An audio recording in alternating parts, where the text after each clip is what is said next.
Taste the Daily. அண்மை செய்தி.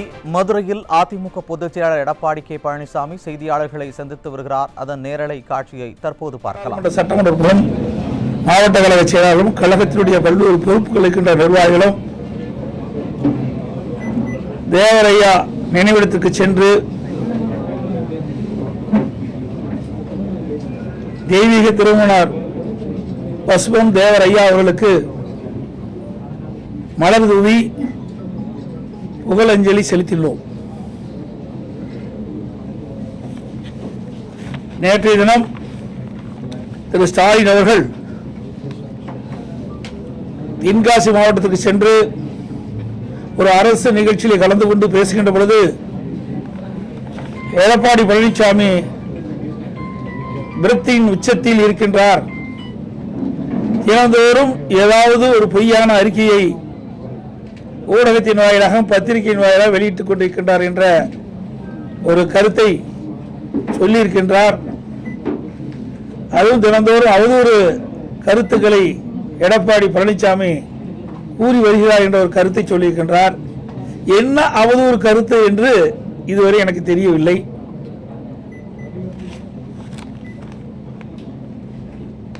இன்றைக்கு டெல்டா மாவட்டத்தில் குறுவை சாகுபடி செய்யப்பட்டு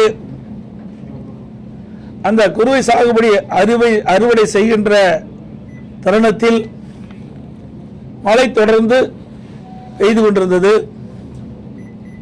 இன்றைக்கு அரசு செப்டம்பர் 1ஆம் தேதியே நேரடி கொள்முதல்கள் திறக்கப்பட்டு விவசாயிகள் கொண்டு வருகின்ற நெல் மூட்டைகளை கொள்முதல் செய்யப்பட்டது என்றும் குறிப்பிட்டார்கள். அப்படி தொடர்ந்து நேரடி கொள்முதல் செய்யப்பட்டிருந்தால் விவசாயிகள் சாலை ஓரமாக நெல்மணியை குவித்து வைக்க வேண்டிய அவசியம் இல்லாமல் இல்லை.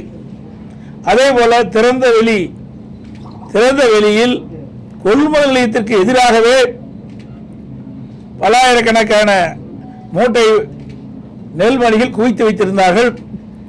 தொடர் மழையின் காரணமாக அந்த நெல்மணிகள் எல்லாம் நனைந்து முளைத்து விட்டது. அந்த விவசாயிகள் கடுமையாக பாதிக்கப்பட்டார்கள். இதை சட்டமன்றத்திலே 7/10/2025 என்று கருதுகின்றேன். அன்றைய தினம் உணவுத்துறை அமைச்சருடைய கவன ஈர்ப்பு தீர்மானம் மூலமாக அதிமுக சார்பாக கொண்டு வந்தேன். அப்பொழுது சட்டமன்றத்திலே டெல்டா மாவட்டத்தில் விவசாயிகள் உற்பத்தி செய்யப்பட்ட விளைவித்த நெல் மூட்டைகளை முறையாக நேரடி கொள்முதலிலே கொள்முதல் செய்யப்படவில்லை. இதனால் விவசாயிகள் கொண்டு வந்த நெல் மூட்டைகள் வெளியிலே அடுக்கி வைக்கப்பட்டிருக்கின்றன. நெல் மணிகள் திறந்த வெளியிலே குவியலாக வைத்திருக்கின்றார்கள். மழையின் காரணமாக அந்த நெல் மணிகள்லாம் முளைத்து விவசாயிகள் பாதிக்கப்பட்டிருக்கின்றார்கள்.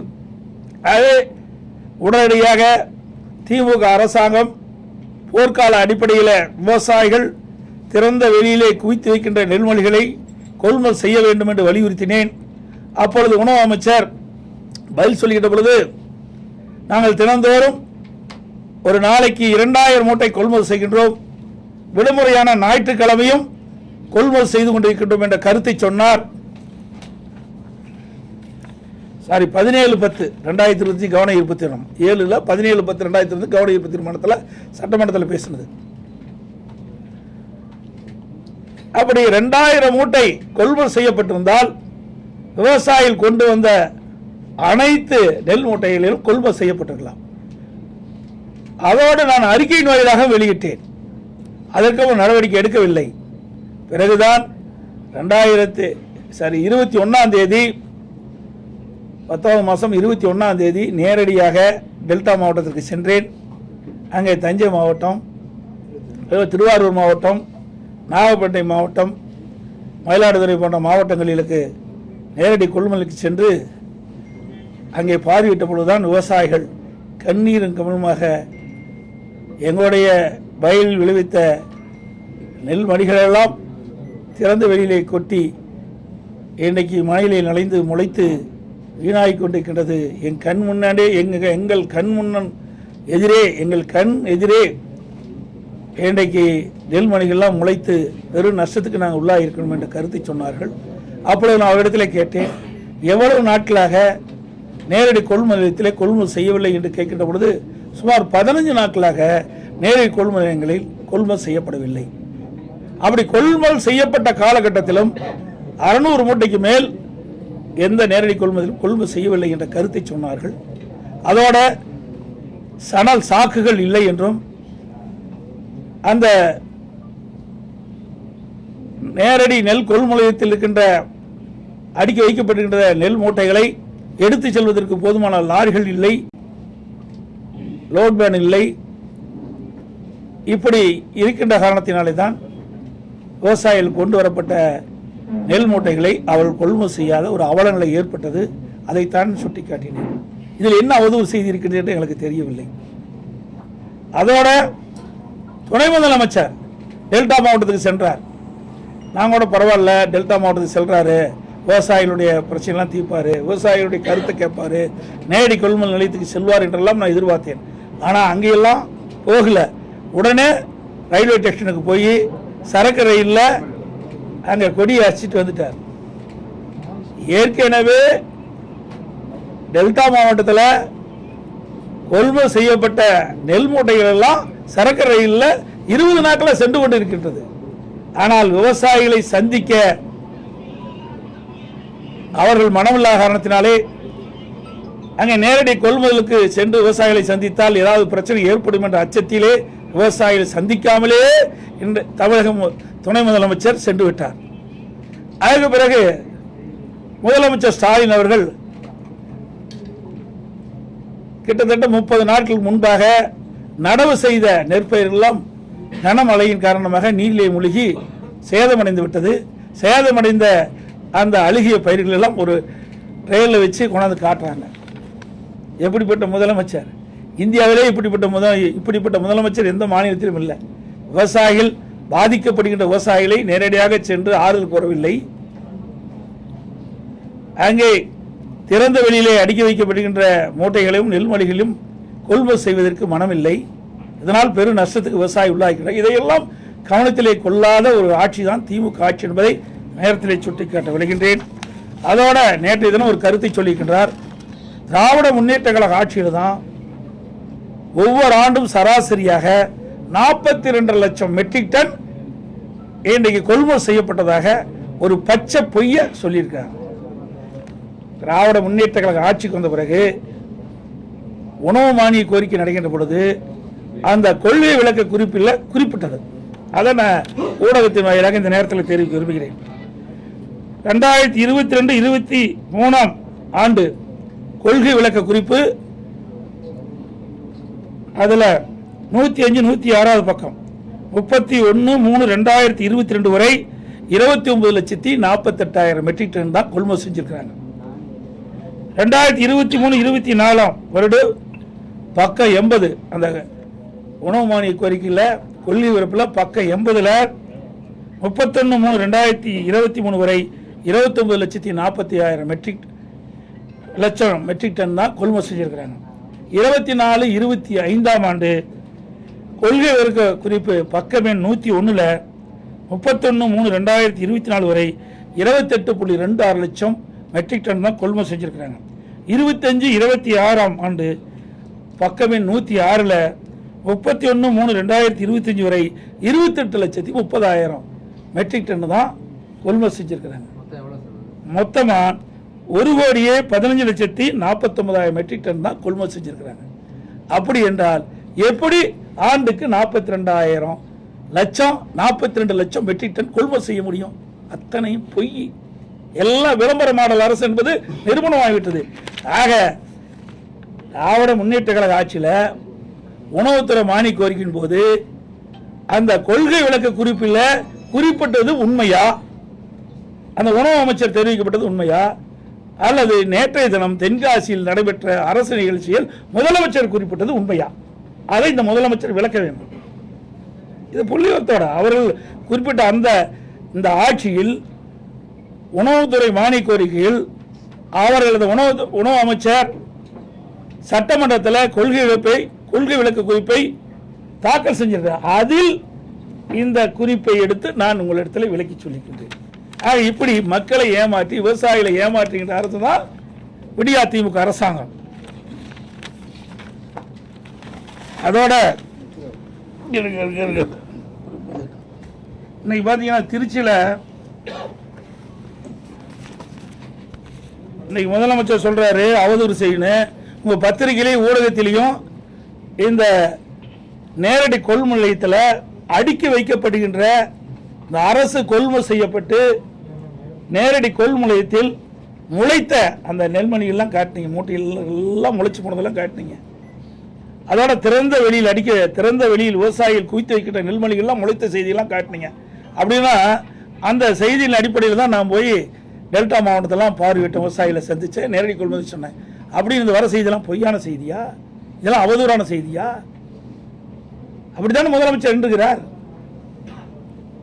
அதோட திருச்சியில் இன்றைக்கு இந்த பத்திரிகை தினமலர் பத்திரிகையில் வந்திருக்குது. இன்றைய தினம் திருச்சியில் கொள்முதல் செய்யும் சாலையை தேங்கி கிடக்கும். 1 கிலோமீட்டருக்கு நெல் தேங்கி கிடக்குது. விவசாயிகள் விளைவித்த நெல்லை கூட முறையாக கொள்முதல் செய்ய முடியாத திராணியற்ற திறமையற்ற பொம்மை முதலமைச்சர் தான் இப்படிப்பட்ட கருத்து சொல்லிட்டு இருக்கார். எந்த உணவு உற்பத்தியை பெருக்குவதில் இன்றைக்கு விவசாயிகள் மும்முரமா இருக்கிறாங்க. அப்படி இருக்கின்ற பொழுது விளைவித்த அந்த நெல் மணிகளை கூட இந்த அரசு கொள்முதல் செய்வது அவலங்களை தமிழகத்திலே பார்க்கப்படுகிறது. அதோட பள்ளிக்கரணை சதுப்பு நிலக்காடு உங்களுக்கு நல்லா தெரியும். ஏற்கனவே என்க்ரோச்சிலிருந்து உயர்நீதிமன்றத்து வரைக்கும் இதெல்லாம் வழக்கு போயிட்டு வந்திருக்குது. இன்னைக்கு அதிமுக ஆட்சி இருக்கின்ற பொழுது அந்த சதுப்பு நிலையெல்லாம் பாதுகாக்கப்பட்டது. அதற்காக அம்மா அரசு என்பது மத்திய அரசின் நிதியுடன் 165.68 கோடி செலவில் தேசிய பருவநிலை மாற்ற தழுவல் நிதி national adaptation fund for climate change அதுக்காக கொடுத்து அதெல்லாம் பாதுகாத்தோம். அதிமுக ஆட்சியில் பள்ளிக்கரணை சுற்றுச்சூழல் மீட்பு திட்டத்தில் 2018-19 செயல்படுத்த ஒப்புதல் வழங்கி சதுப்பு நிலம் பாதுகாக்கப்பட நடவடிக்கை எடுக்கப்பட்டது. பள்ளிக்கரணை சதுப்பு நிலமெல்லாம் அதிமுக ஆட்சியில் பாதுகாத்தது. ஆனால் அந்த திராவிட முன்னேற்ற கழகம் ஆட்சிக்கு வந்த பிறகு இன்றைக்கு சென்னை மாநகராட்சிக்கு ஒரு குறிப்பிட்ட பகுதி இருக்குது, வனத்துறைக்கு குறிப்பிட்ட பகுதி இருக்குது. இன்றைக்கு இந்த சதுப்பு நில பகுதியிலிருந்து பள்ளிக்கரணையில் சதுப்பு நில பகுதியிலிருந்து அந்த எல்லையிலிருந்து 1 கிலோமீட்டருக்கு அப்பால் தான் இன்றைக்கு கட்டுமான பணிகளை மேற்கொள்ள வேண்டும். இது தென்னிந்திய பசுமை தீர்ப்பு ஆணையத்தினுடைய தீர்ப்பு. அந்த பசுமை தீர்ப்பு ஆணையத்தினுடைய தீர்ப்பின்படி அந்த சதுப்பு நில எல்லை கோட்டிலிருந்து 1 கிலோமீட்டருக்கு அப்பால் தான் இந்த கட்டுமான பணியை துவங்க வேண்டும். ஆனால் அதுக்கு மாறாக அந்த வனத்துறைக்கு கட்டுப்பாட்டில் இருக்கின்ற இந்த சதுப்பு நில பகுதியிலிருந்து அருகாமையிலேயே இந்த கட்டுமான பணிகள் ஆரம்பிக்கப்பட்டதாக செய்தியில் வெளிவந்துள்ளன. இது குறித்து நீதிமன்றத்தில் கூட வழக்கு தொடரப்பட்டிருக்கு என்பதை தெரிவிச்சுக்கிறேன். இதில் பல 100 கோடி ரூபாய் இன்றைக்கு முறைகேடு நடைபெற்றிருக்கின்றது, கையூட்டு பெற்றிருக்கின்றதாக செய்தியில் வெளிவந்துள்ளன என்பதையும் இந்த நேரத்தில் தெரிவிக்கிறேன்.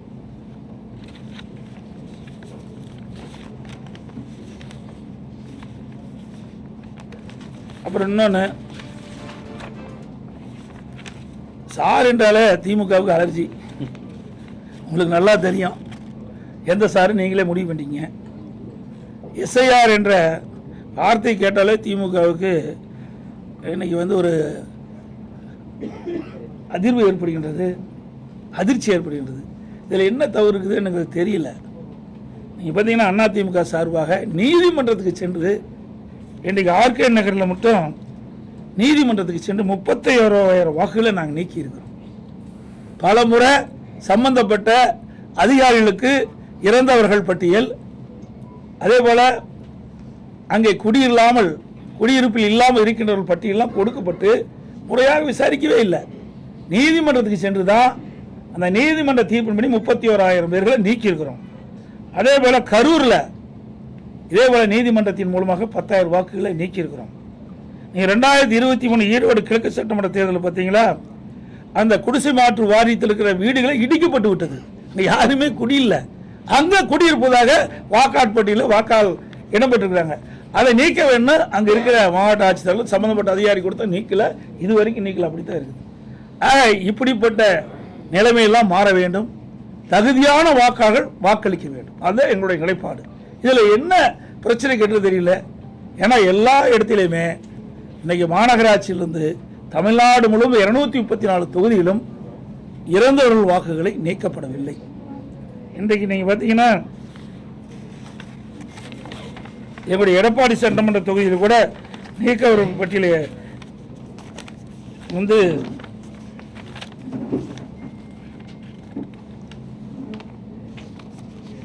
இறந்தவர்கள், அதெல்லாம் அங்கிருந்து வசிக்காதவர்கள், அதெல்லாம் நாங்கள் பட்டியலிட்டு கொடுத்துருக்குறோம். சுமார் 8000 பேர் அது இருப்பதாக நாங்கள் எங்களுடைய PLA2 நிர்வாகிகள் கணக்கெடுத்து கொடுத்துருக்குறாங்க. இப்படி எல்லா தொகுதியிலுமே 10,000, 15,000, 20,000, 30,000 இப்படி இறந்தவர்கள், அங்கே குடியில்லாமல் மாற்று இடத்துக்கு சென்றவர்கள், இப்படி ஒவ்வொரு தொகுதியிலும் இருக்குது. இதையெல்லாம் முறையாக இந்த SIR திட்டத்தின் மூலமாக முறையாக செயல்பட்டால் இந்த உண்மையான வாக்காளர் பட்டியல் வந்தால் உண்மையான தேர்தல் நடக்கிறதுக்கு வாய்ப்பு இருக்கும். அந்த அடிப்படையில் தான் நாங்கள் அதை ஆதரிக்கிறோம். இது ஆளுங்கட்சி, திமுக கட்சி ஆளுங்கட்சி. நாங்கள் தான் பயப்படணும், அது பயப்பட வேண்டிய அவசியமே இல்லை. ஆனால் 2026 நடைபெறுகின்ற சட்டமன்ற பொதுத் தேர்தலில் அதிமுக தலைமையில் அமைக்கப்படுகின்ற கூட்டணி மாபெரும் வெற்றி பெறும், ஆட்சி அமைக்கும். அந்த பயத்தின் காரணமாக இப்பொழுதே தோல்விக்கு என்ன காரணமோ அதை தேடி இன்றைய தினம் அறிவித்திருக்கிறாங்க. திமுக தலைவரும் திமுக கூட்டணி அறிவிச்சிருக்குது. ஆளுங்கட்சி திமுக. இது யார் போய் இதெல்லாம் போய் ஒவ்வொரு வீடா போய் இந்த வாக்காளர்களை சந்தித்து எது உண்மையான வாக்காளர்கள், எது தவறாக இருக்கின்றது, யார் இறந்தவர்கள் என்ற பட்டியலாம் கணக்கிடுவது மாநில அரசுக்கு உட்பட்ட அதிகாரிகள் இருக்கிறாங்க. இப்போ தேர்தல் அதிகாரியுடைய கட்டுப்பாட்டில் இருப்பாங்க. மீண்டும் மாநில அரசாங்கத்துக்கு வந்து விடுவாங்க. மாவட்ட ஆட்சித்தலைவர் அவர்களும் இந்த மாநில அரசாங்க கட்டுப்பாட்டில் இருக்கிறாங்க. அப்படி இருக்கின்ற பொழுது இது நடுநிலையோடு செயல்பட வேண்டும் என்று நாங்கள் தேர்தல் ஆணையத்தை வலியுறுத்துகிறோம். தேவர் ஜெயந்திக்கு இன்னைக்கு செங்கோட்டையன், டிடிவி தினகரன், OPS சேர்ந்து போயிருக்காங்க. போனவங்க அந்த ரோகத்தை வீழ்த்துவதற்காக நாங்கள் 3 பேர் சேர்ந்து தேர்தலை சந்திக்கிறோம் அப்படிங்கிறாங்க. இது 4 வருஷம் சொல்லிட்டு தான் இருக்கிறாங்க. இன்னைக்கு அதை சொல்லிட்டு இருக்காங்க. 4 ஆண்டு காலம் தினம் உங்க பத்திரிகை தான் வருது, டிவியில் தானே சொல்லிட்டு இருக்கிறீங்க. இதே டிடிவி தானே பேசிக்கிட்டே இருக்காரு. இன்னைக்கே பார்த்துட்டு இருக்காரு. சசிகலாமா வரலையே, எனக்கு கேட்ட அளவுக்கு வரல. 3 பேர் தான் வந்தா சொல்றாங்க அப்படின்னு நீங்க தான் சொல்றீங்க. அது வெளியில் வந்தது தானே உண்மை. நீங்க கற்பனையான கேள்விக்கு என்னால் பதில் சொல்ல முடியாது. யார் பேசிட்டு இருந்தாங்க? உள்ளாய் 3 பேரும் பேசியிருக்கிறாங்க. அவகிட்ட பேசினாங்களா? தவறான கேள்வி கேட்க வேண்டாம், உண்மையான கேள்வி கேளுங்க. இப்போ 3 பேர் செய்தியாளர் சந்திச்சுங்கிறீங்க. அது சந்திச்சிருக்கிறாங்க, நான் கேள்விப்பட்டேன். நான் பார்க்கல. 3 பேர் சந்திச்சிருக்கிறாங்க. அது ஏற்கனவே போட திட்டம் தானே. இன்னைக்கு நேரத்தை போட்டாங்க. அதிமுகவில் இருக்கின்ற பொழுது குழி பறிச்ச காரணத்தினால தான் நாங்கள் வெற்றி வாய்ப்பு இழந்துட்டோம். இப்படிப்பட்ட துரோகிகள் அதிமுகவில் இருந்த காரணத்தினால தான் எங்களை 2021 ஆட்சிக்கு வர முடியல. புரியுதுங்களா? இப்போ 2 நாளைக்கு முந்தைய என்ன சொன்னார் OPS? இவரே அதிமுக கட்சிக்கார், இவரே ஒருங்கிணைக்கின்றவர். உண்மையான அனைத்து இந்திய அண்ணா திராவிட முன்னேற்ற கழகத்தை மனசுலேருந்து இந்த வார்த்தை வராது. 2 நாளைக்கு முந்தி சொன்னார்ல, திமுக ஆட்சிக்கு வரும்னு சொன்னார். இவர் எப்படி போய் ஒன்றாக இணைய முடியும்? இதெல்லாம் திமுக பிடிஎம் இருந்து செயல்படும். அதிமுக உண்மையான அம்மா தொண்டர்கள்லாம் ஒன்றிணையலாட்டினா திமுக வந்துரும் அப்படின்னு தான் சொன்னேன். திமுக வந்துரும் நான் சொல்லல. நீங்க தாங்க பத்திரிகையில போட்டீங்க. அப்புறம் உங்க பத்திரிகை செய்தி அதெல்லாம் நீங்க மாத்தி பேசக்கூடாது. உங்க பத்திரிகை செய்தி நான் வச்சிருக்கிறேன், கையிலேயே எல்லாம் வச்சிருக்கிறேன். பத்திரிகை செய்தி, ஊடக செய்தி, அவர் என்ன பேசினாலும் எங்களுக்கு வந்திருக்கு. அதன் அடிப்படையில் தான் நான் அந்த கருத்தை சொல்றேன். அதெல்லாம் இன்னைக்கு தயக்கம்ல இல்லையா? இனிமேல் தானே இருக்கும். ஏற்கனவே நாங்க பதவியெல்லாம் பாருங்க. அதிமுகவை பொறுத்த வரைக்கும் யார் துரோகம் செஞ்சாலும் சரி, தலைமைக்கு உடைய கருத்தை அவர்கள் முழுமையாக கடைபிடிக்காவிட்டால் யாராக இருந்தாலும் உரிய நடவடிக்கை எடுக்கப்படும். நடவடிக்கை எடுத்துக்கிட்டு இருக்கோம். எடப்பாடி திமுக தான் எதிரி, அதிமுக அது மட்டும் இல்ல, எடப்பாடி திமுக தான் எதிரி எங்களுக்கு, அதிமுக எதிரி அல்ல. அவர் எப்படி ஒன்றிணைக்கிறாங்க? இங்க இருக்கு யார ஒன்றிணைவனா? யாரு ஒரே நிமிஷம் யார ஒன்றிணைவாங்க? அது சந்திக்கலாம். இப்போ நீ தான் காட்டிருக்கிற, நாங்கள் வேண்டாம்னு சொல்லுவோம். அது அவருடைய விருப்பங்க, அது தனி ஒவ்வொருத்தருடைய விருப்பம். அதை போய் நம்ம ஒருத்தருடைய விருப்பத்தை போய் மாறா நம்ம பேச முடியாது. அது என்ன கருத்து என்ன ஏதுன்னு எங்களுக்கு தெரியாது. சொல்ல புரியுதா? அனைத்து இந்திய அண்ணா திராவிட முன்னேற்ற கழகத்தை புரியுங்க. எத்தனை எட்டப்பர்கள், எத்தனை துரோகிகள் வந்தாலும் வீழ்த்த முடியாது. இது எங்கள் பகுதியில் இருக்குது உண்மையான அனைத்து இந்திய அண்ணா திராவிட முன்னேற்ற கழகம். பொன்மனச்செம்மல் புரட்சித் தலைவர் எம்ஜிஆர் காலத்திலிருந்து இன்று வரை அணி பெறலாமல் இருக்கின்றவர்கள் இங்கே அமர்ந்திருக்கின்றார்கள். அது ஒன்றும் இல்லை, வீணா போனது. அதை பற்றி பேசி என்ன பிரயோஜனம்? வேஸ்ட், பேசுறதே வேஸ்ட், கால நேரம் தான் வீண். அதிமுக பலவீனம் அடையாது. எதுக்கு பலவீனம் ஆகுது? எப்படி பலவீனம் ஆகுது? உங்களையும் ஏற்கனவே சவுத்துல பலவீனமா இருக்கு. யாரு நீங்க சொல்லலாம் சவுத்துல பலவீனம் யார் சொன்னது? அதெல்லாம் நீங்களா ஒரு கற்பனை கண்டி பேசாதீங்க. மக்களுடைய மனது தான், மக்கள் தான். ஊடக நம்பர்களும் பத்திரிகை நம்பர்களும் இதே தூவம் போடிட்டே இருக்கிறீங்க. அதிமுக பலவீனம் சார். அதுக்கு முந்தி 10 ஆண்டு திமுக இருந்தா அப்ப என்ன பண்ணீங்க சார்? 2011 2021 வரைக்கும் அதை பத்தி ஏதாவது பேசுறீங்களா? 10 ஆண்டு காலம் பிரதான எதிர்கட்சி கூட வர முடியல திமுக. கருணாநிதி இருக்கும் போது நாங்க அப்படி இல்லை, பிரதான எதிர்கட்சியை வந்து அமர்ந்துக்கிறோம். 2021 75 இடங்கள் அதிமுக வெற்றி பெற்றிருக்குது. அப்படி இருக்கும்போது வேணும்னே திட்டமிட்டு அவ்வளவு செய்தி நீங்க பரப்பிட்டு இருக்கிறீங்க. அதுதான் ஏன் திமுக 2011 எங்க வந்தது? எத்தனை தேர்தலில் தோல்வி விட்டுறாங்க? அதை பத்தி ஏதாவது ஊடகம் ஏதாவது விவாதிக்கிறீங்களா? பத்திரிகை ஏதாவது போடுறீங்களா? ஆளுங்கட்சியா இருக்கும் போது அதிமுக விமர்சனம், எதிர்கட்சியா இருக்கும் போது அதிமுக விமர்சனம். அதிமுக கட்சியோட கட்சியிலா உங்களுக்கு ஊடகத்துக்கு செய்தி இல்லாமல் போயிருக்கு.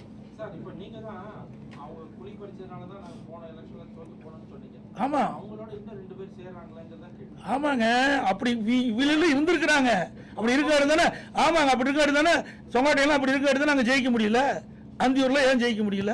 அதெல்லாம் அதிமுக கோட்டைங்க, சேவலே ஜெயிச்சது. அதிமுக இரண்டாக பிரிகின்ற பொழுது மாண்பு அம்மா தலைமையில் நாங்கள் சேவல் சின்னத்தில் போட்டிட்டோம். நான் அப்போ ஜெயிச்சேன். அப்போ அதிமுக சார்பா பெரியசாமி என்ற ஒரு எம்எல்ஏ வெற்றி பெற்றார். தனியா இருக்கும்போது அப்படிப்பட்டதில் 1020 ஓட்டில் தோத்தோம். ஆக இப்படிப்பட்ட உள்கொட்டு வேலை செய்கிற காரணத்தினால தான் அதிமுக 2020 ஆட்சி பிடிக்க முடியாத ஒரு சூழ்நிலை ஏற்பட்டது. இன்றைக்கு எல்லாம் தெளிவுபடுத்தி விட்டான். பயிர் செழித்து வர வேண்டும், அதில் இருக்கிற களைகளை எடுக்க வேண்டும். களைகள் எடுக்கப்பட்டது, பயிர் செழித்து வளரும், நல்ல விளைச்சல் கொடுக்கும். அதிமுக அடுத்த ஆட்சி அமைக்கும். சார் நீங்க அதெல்லாம் ஏன் சார் கேட்கல சார்? அதெல்லாம் உட்கட்சி, அதெல்லாம் வரும். எந்த நேரத்தில் எப்படி வருமோ அது வரும். எந்த கேள்வியோ அதை கேள்வி இப்படி நீக்க முடியுமா, பண்ண முடியுமா, அதெல்லாம் டைரக்டா கொடுக்க முடியாது. ஒரு கட்சி எப்படி முறையா செயல்படுமோ அது முறையா செயல்படும்.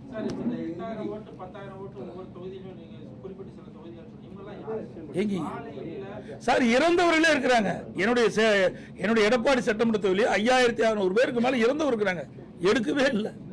பல ஆண்டுகளாக நாங்க எழுதி கொடுத்துட்டே இருக்கிறோம், யாரும் எடுக்கவே இல்லை. அது பாருங்க, கரூர்ல நீதிமன்றத்துக்கு போய் 10,000 ஓட்டு நீக்கிறோம். இதை முறையா தேர்தல் ஆணையத்துக்கு அனுப்பிச்சோம். மாநில தேர்தலுக்கு, மத்தியத்தில் எதுவுமே இல்லை. நீதிமன்றம் போய் தான் அதை வந்து விசாரிக்கப்பட்டு தேர்தல் ஆணையத்துக்கு உத்தரவு போட்டு வீடு விட 10,000 நீக்கிறோம். அதே மாதிரி ஆர்கே நகர்ல 31,000 ஓட்டு நீக்கியிருக்கிறோம். இப்போ டி நகர்ல நம்முடைய தலைமை நீதிபதிட்டு வரும்போது தேர்தல் ஆணையத்தை கேட்கும்போது எஸ்ஐஆர் வருது. அப்போ முறையாக நாங்கள் வீடு வீடாக போய் நாங்கள் சோதித்து யாரெல்லாம் இருக்கிறாங்க, யாராலும் இறந்தவர்கள் என்ற பட்டியல் நாங்கள் நீக்க உறுதிமொழி கொடுத்துருக்குறாங்க. இப்படி எல்லா தொகுதியிலுமே இப்போது அனைத்து இந்திய அண்ணா திராவிட முன்னேற்ற கழகத்தின் சார்பாக சேர்த்தல் நீக்கல் பட்டியலை கொடுத்துருக்குறோம். இப்போ எஸ்ஐஆர் வந்திருக்குது. இன்றைக்கு எப்படி செயல்படும் என்று கருதுகிறேன். ஏன்னா இது எல்லாமே மாநிலத்தில் இருக்கின்ற அரசு அதிகாரிகள் தான் இந்த பணியை செய்யறாங்க. அதனால இந்த நடுநிலையோட இந்த அரசு செயல்படணும். இந்த அரசு அதில் தலையிடக்கூடாது என்பதுதான் எங்களுடைய தாழ்மையான கருத்து.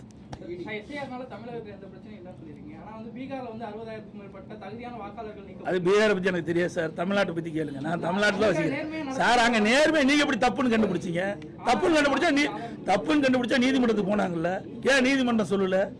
நீதிமன்றத்தில் வழக்கு போட்டாங்கல்ல, வழக்கில் நீதிமன்றம் உச்ச நீதிமன்றம் சொல்லி இருக்கணும்ல. இது தவறான கருத்து. நான் தமிழ்நாட்டில் இருக்கிற நடக்கின்ற சம்பவத்தை பற்றி தான் நான் சொல்றேன். ஒவ்வொரு தொகுதியிலையும் நிறைய இருக்குது. நாங்கள் எல்லாம் பட்டியல் போட்டு நீங்க அனைத்து இந்திய அண்ணா திராவிட முன்னேற்ற கழகத்தினுடைய PLA 2 நியமிக்கப்பட்டவர்களாம் அந்த பட்டியலை அந்த மாவட்ட ஆட்சியிடம் கொடுத்துருக்கிறோம். இப்போ SIR வந்திருக்குது. இவர்கள் வீடு வீடாக சென்று ஆய்வு செய்கின்றார்கள். அந்த ஆய்வின் அடிப்படையில் ஒரு நல்ல ஒரு வாக்காளர் பட்டியலை தயார் செய்ய வேண்டும் என்று நம்புகிறோம்.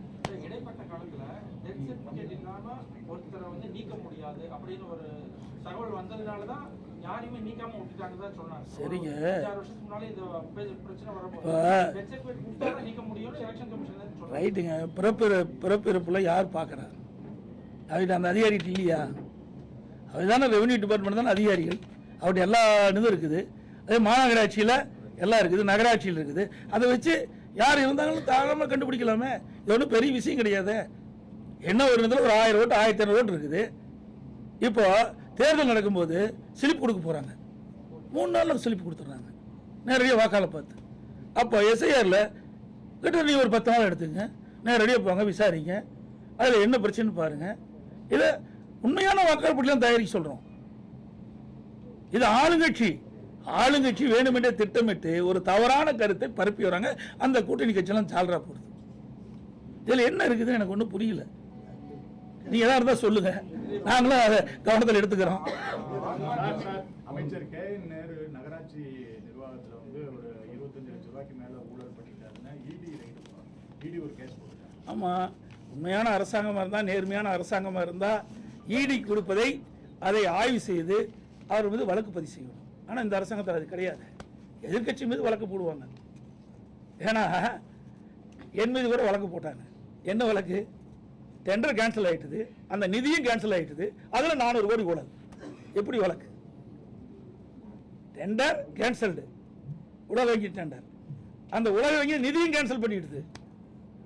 மீண்டும் மாநில அரசு அந்த 2ஆ பிரிச்சு டெண்டர் விடுறாங்க. அது 2 பேர் வேற ஒருத்தர் 2 பேர் எடுக்கிறாங்க.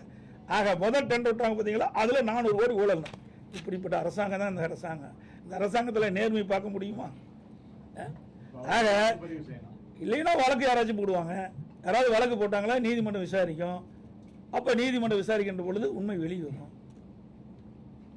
இன்றைக்கு இடி வந்து நேர்மையாக தான் கேட்டுருக்காங்க. இப்படி என்னென்ன முறைகேடு நடந்திருக்குது. பத்திரிகை செய்தி தான், ஊடகத்திலையும் பத்திரிகை வந்த செய்தி வச்சு தான் நான் சொல்கிறேன். வலைதளத்தில் வந்த செய்தி. இப்படி இடி வந்து நாங்கள் இடி ரெய்டு மேற்கொள்கின்ற பொழுது இதில் என்னென்ன ஆவணங்கள் கிடைக்கப்பட்டது, ஆவணங்கள் அடிப்படையில் இப்படி அந்த பணியாளர் நியமிப்பதில் இது முறைகேடு நடைபெற்றா தெரியுது. இதை மீது வழக்கு தொடர்ந்து அனுப்பிச்சிருக்கிறாங்க. அப்புறம் அரசாங்கம் என்ன நடவடிக்கைன்னு பொறுத்து. மாநகராட்சியிலையும் பெரிய ஊழல் நடந்து இன்னும் மேயர் கூட தேர்ந்தெடுக்க முடியாமல். ஆமாம், இங்கே மட்டும் ஊழல் இல்லைங்க, திண்டுக்கல்லையும் ஊழல் நடந்தது. அங்கேயும் 4.5 கோடி ஊழல் நடந்தது. அதிகாரி தான் அரசு பண்ணி உள்ள வச்சிருக்கிறாங்க. ஆக இன்றைக்கு திமுகவில், அதே மாதிரி காஞ்சிபுரத்தில், அதே மாதிரி திருநெல்வேலியில், அதே மாதிரி கோயம்புத்தூரில் இதெல்லாம் பங்கு பிரிக்கிறதுல ஊழல் நடந்த சொன்னால் அங்கே ராஜினாமா பண்ணாங்க, மேயரெல்லாம் மாற்றினாங்க.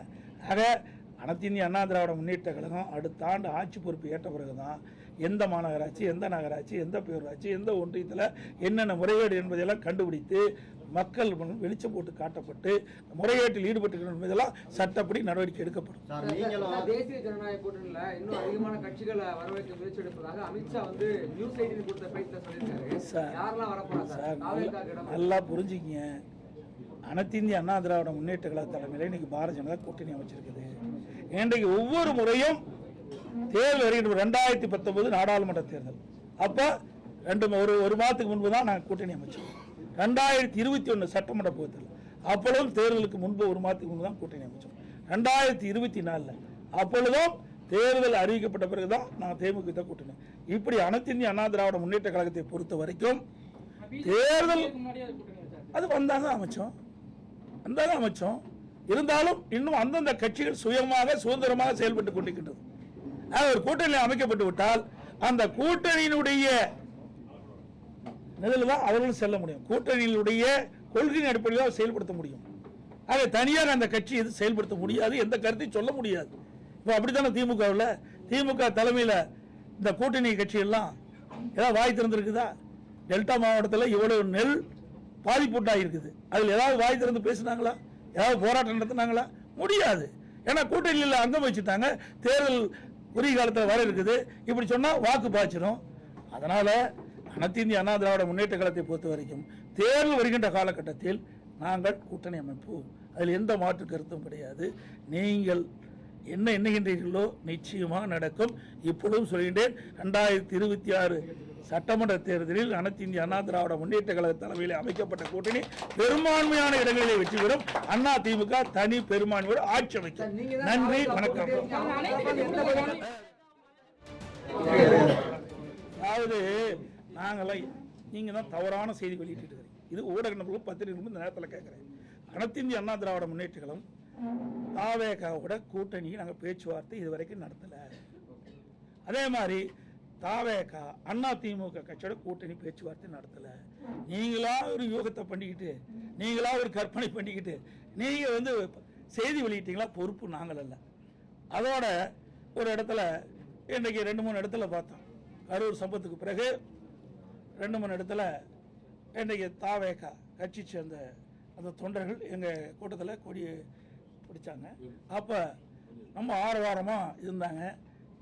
குமராவளையம் சட்டமன்ற தொகுதியில் இருந்து எழுச்சி பயணம் போட்டுருவேன். அப்பொழுது சொன்னேன், தொண்டர்கள் அங்கே பிள்ளையார் சொல்லி போட்டுட்டான்னு சொன்னேன். அதை நீங்கள் பெருசாக பேசிகிட்டே இருக்கிறீங்க. ஆக அவர்களுடைய கட்சி கொடி தான் காட்டினாங்க. நல்லா புரிஞ்சுங்க, வேற கட்சி கொடி காட்டல.